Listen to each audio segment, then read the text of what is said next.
Hello friends, आप सभी का स्वागत है हमारे चैनल पर।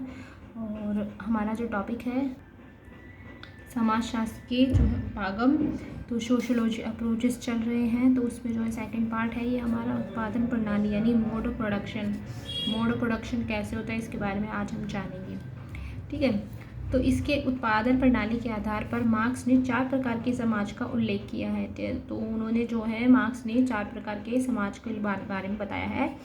पहला उन्होंने बताया एशियाई समाज, फिर दूसरा उन्होंने बताया था प्राचीन समाज, फिर तीसरा उन्होंने बताया था सामंती समाज, और चौथा जो था वो पूंजीवादी समाज यानी कैपिटलिस्ट सोसाइटी।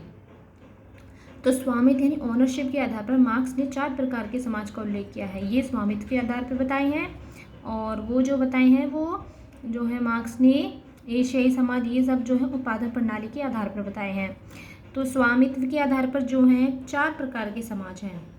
तो कौन कौन से हैं? आदिम समाज यानी प्रिमिटिव सोसाइटी, प्राचीन समाज यानी एंशियंट सोसाइटी, सामंतवादी समाज तथा पूंजीवादी समाज। ठीक है, तो इन सब के बारे में मार्क्स ने जरूर ही चर्चा करी है। निष्कर्ष में देखते हैं, मार्क्स के उत्पादन वर्गीकरण को निष्कर्ष में रखा जाता है। आदिम और जनजातीय समाज, ठीक है, एशियाई समाज, प्राचीन समाज, सामंती समाज तथा पूंजीवादी समाज। अब हम पढ़ेंगे एशियाई उत्पादन प्रणाली। ठीक है, ये एक ऐसी आत्मनिर्भर ग्रामीण अर्थव्यवस्था जिसमें कम से कम श्रम विभाजन होता है। ठीक है, तो इसमें श्रम विभाजन बहुत कम पाया जाता है, जहाँ की उत्पादन प्रणाली पारंपरिक तरीकों पर आधारित यानी कि पहले से चलती आ रही है। केंद्रीकृत नौकरशाही सैनिक बल तथा भूस्वामी सामुदायिक होता है। एशियाई उत्पादन प्रणाली 3 प्रकार के तत्वों के अभाव में रहती है। पहले है निजी संपत्ति का अभाव रहता है, उनके पास निजी संपत्ति नहीं होती। नगरीकरण का अभाव रहता है, नगरों में नहीं होते। बुजुर्गों का अभाव होता है।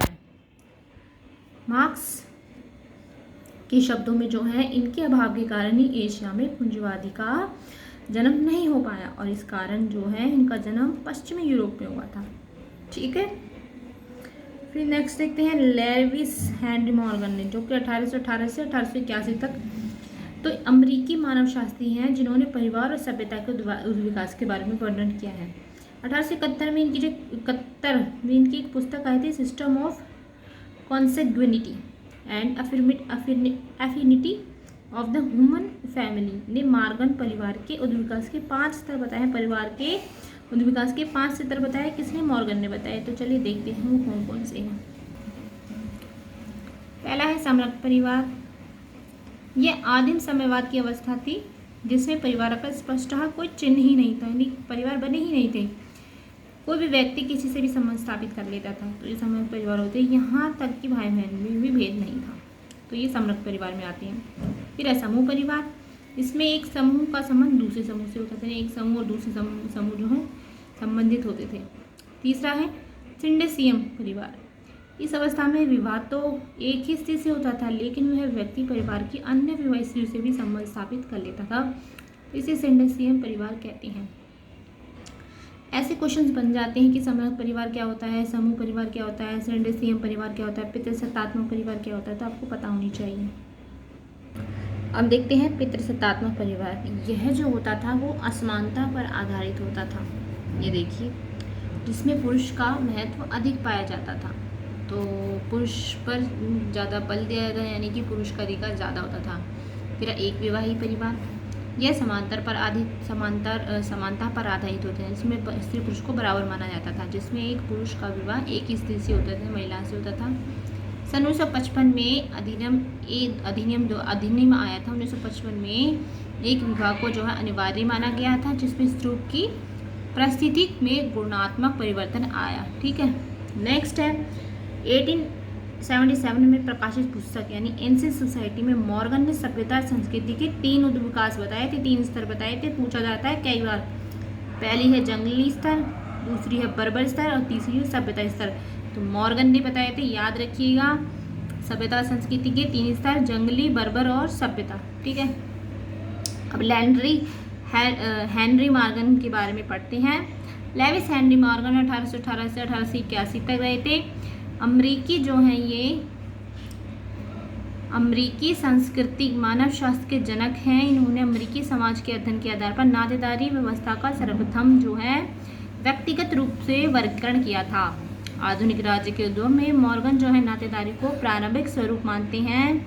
राजनीतिक संबंधों का जन्म तब हुआ जब व्यक्ति किसी क्षेत्र या प्रदेश से जुड़ा था, तो जो है ये राजनीतिक संबंध आए थे। उन प्रदेश के साथ लगाव की भावना से ही राज्य की धारणा को जन्म दिया है। मॉर्गन के शब्दों में मानव जाति का इतिहास अपने उद्गम में एक है, अनुभव में एक है और प्रगति में भी एक है। तो मानव समाज जो है, मॉर्गन ने मानव समाज और संस्कृति के उद्वास की एक सीधी रेखा बताई है। ये देखते हैं दुर्खिम ने क्या कहा है अपने श्रम विभाजन का सिद्धांत। तो दुर्खिम का कौन सा सिद्धांत है? श्रम विभाजन का।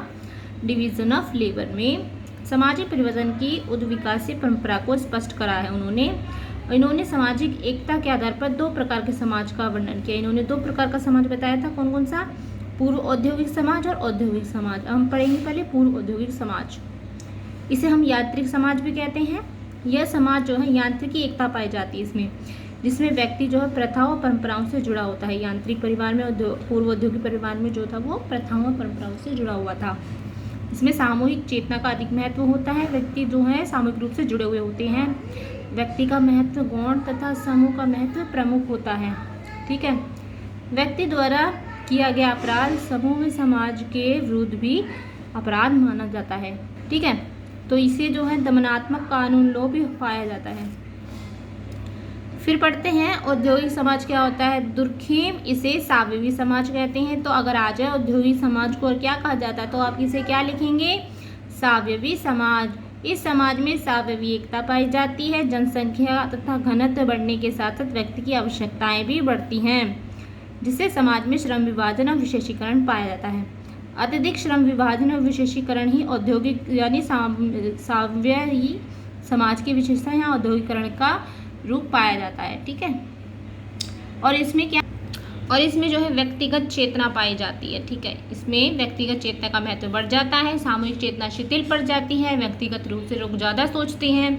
इस प्रकार के समाज में व्यक्ति के द्वारा किया गया अपराध व्यक्ति के विरुद्ध किया गया अपराध माना जाता है। इसे प्रतिकारी कानून या क्षतिपूर्ति कानून भी कहा जाता है। दुर्खिम के अनुसार क्या है? आदर्श शून्यता यानी अनोमी जो है इस समाज की विशेषता है। याद रखिएगा, कई बार पूछेगा अनोमी है क्या, तो वो जो है आपका औद्योगिक समाज में जो है विशेषता है आदर्श शून्यता। ठीक है। फिर इसके अनुसार व्यक्ति के स्वतंत्र विकास के लिए सावयवी समाज जो है उचित है। दुर्खिम औद्योगिक समाज को पूर्णतः श्रम विभाजन पर आधारित मानते हैं। आगे बढ़ते हैं।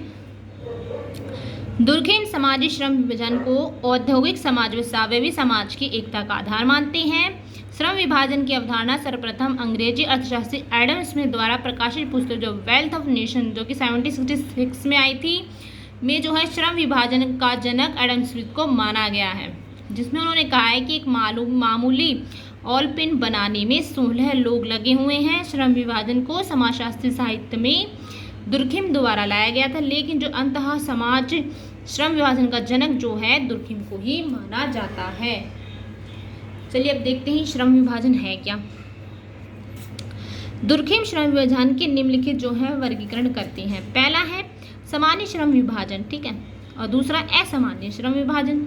जिस श्रम विभाजन में सामाजिक एकता ज़्यादा सुदृढ़ होती है उसे ही सामान्य श्रम विभाजन कहते हैं, जबकि जिसमें सामाजिक विभाजन जो है सामाजिक एकता में बाधा पड़ती है उसे जो है दुर्खिम सामाजिक एकता को जो है कमज़ोर बनाता है, तो इसे असामान्य श्रम विभाजन कहते हैं। और असामान्य श्रम विभाजन दो प्रकार के होते हैं। आदर्श शून्यता श्रम विभाजन जो कि समाज में बाधा पहुंचाते हैं। जब श्रम विभाजन अतिवादी ढंग से लागू किया जाता है और यह स्थिति उत्पन्न रहती है, तो दुर्खिम इस प्रकार की समस्या को जो है आदर्श शून्यता मानते हैं, यानी कि समाज में औद्योगिक समाज में औद्योगिकरण पर बल देते हैं, तो इसी ने इसमें जो है समाज में समस्या पैदा करता है। ठीक है। फिर आते हैं बलात् जो है श्रम विभाजन। जब व्यक्ति मजबूरी में किसी कार्य को करने के लिए तैयार होता है अर्थात व्यक्ति योग्यता के अनुसार कार्य प्राप्त नहीं करता है, जबरदस्ती करता है, तो ये समस्या उत्पन्न होती है। इसके समाधान के लिए दुर्खिम ने तकनीकी ज्ञान की आवश्यकता के लिए कहा है। ठीक है। अब है सर एडवर्ड बर्नेट टायलर ने संस्कृति मानवशास्त्री, जिन्हें इंग्लैंड में मानवशास्त्र का जनक कहा जाता है। 1871 में जो है इनकी प्रिमिटिव कल्चर पुस्तक आई थी, जिसमें धर्म के विकास के बारे में इन्होंने बताई थी और इन्होंने उसकी दो अवस्थाएं बताई हैं, धर्म के विकास की बहुदेववाद और एकवाद। चलिए अब देखते हैं क्या आप जानते हैं। सामाजिक श्रम विभाजन जो है समाज के विभिन्न समूहों व्यक्तियों के विभिन्न व्यवसायों पर विभाजन होता है, जिसमें जो है समाज में कृषक, बढ़ई, लोहार, अध्यापक, पुरोहित आदि व्यवसाय समूह पाए जाते हैं। दुर्कहेम ने श्रम विभाजन का इसी विशिष्ट अर्थ में प्रयोग किया है। इसे समाज विभेदीकरण का प्रवचन कहते हैं। फिर है तकनीकी श्रम विभाजन। आधुनिक औद्योगिक समाज में श्रम विभाजन को तकनीकी श्रम विभाजन के रूप में देखा जाता है। इस प्रकार के श्रम विभाजन में किसी भी कार्य को करने के लिए कई भागों में विभक्त होना पड़ता है। ठीक है, तो यहाँ पे अलग अलग भाग पाए जाते हैं। फिर है प्रदेशीय श्रम विभाजन। क्या होता है? कोई स्थानीय क्षेत्र, देश, वस्तु का निर्माण विशेषीकृत हो जाते हैं। ठीक है, अगर कोई क्षेत्र, विदेश जो है वस्तु के निर्माण में विशेषीकृत हो जाता है कि भाई इस देश में जो है इस वस्तु का बहुत अच्छे से निर्माण किया जाता है, तो क्या है, ये एक प्रकार का श्रम विभाजन ही है। वैश्वीकरण के युग में आधुनिक समाज की महत्वपूर्ण विशेषता है, जैसे कानपुर का चमड़ा उद्योग हो गया, अहमदाबाद का कपड़ा उद्योग हो गया, ये सब। ठीक है। फिर है H.D. हेडन ने क्या कहा है? कला के विकास के बारे में बात करी। इन्होंने 3 प्रकार के स्तर बताए हैं, प्राकृतिक, प्रतीकात्मक और ज्यामितीय स्तर। फिर उसके बाद है संरचनात्मक प्रकारात्मक उपागम। क्या होता है? यह उपागम जो है व्यक्तियों का नहीं बल्कि परिस्थिति और भूमिकाओं का विश्लेषण करता है, जो हम भूमिकाएं निभाते हैं समाज में। संरचनात्मक उपागम के अंदर समाज के विभिन्न भागों में जो है परस्पर संबंधों को समझना चाहिए। संरचनात्मक जो है प्रकारात्मक उपागम वह बताता है कि किसी एक भाग में परिवर्तन का अन्य भाग पर जो है अगर एक भाग परिवर्तन हुआ है तो दूसरा भी परिवर्तित होगा। ठीक है, तो संरचनात्मक प्रकारात्मक उपागम के अंतर्गत इस बात को समझने का हमें प्रयास करना चाहिए कि किसी भी संरचना की विभिन्न इकाइयाँ किस प्रकार संबंधित हैं, यानी कि वो एक दूसरे से संबंधित होती हैं।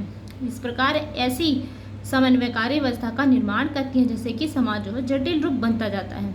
और तीसरे प्रकारात्मक उपागम के अंतर्गत जो है किसी भी घटना प्रघटना पर समाज में होने वाले प्रभावों का वर्णन किया जाता है। जैसे मेलिनोवस्की ने ब्राउन और पार्सन्स मर्टन आदि का नाम इस संबंध में उल्लेखनीय है। डेविस ने तो प्रकारात्मक उपागम को ही समाजशास्त्रीय उपागम माना है।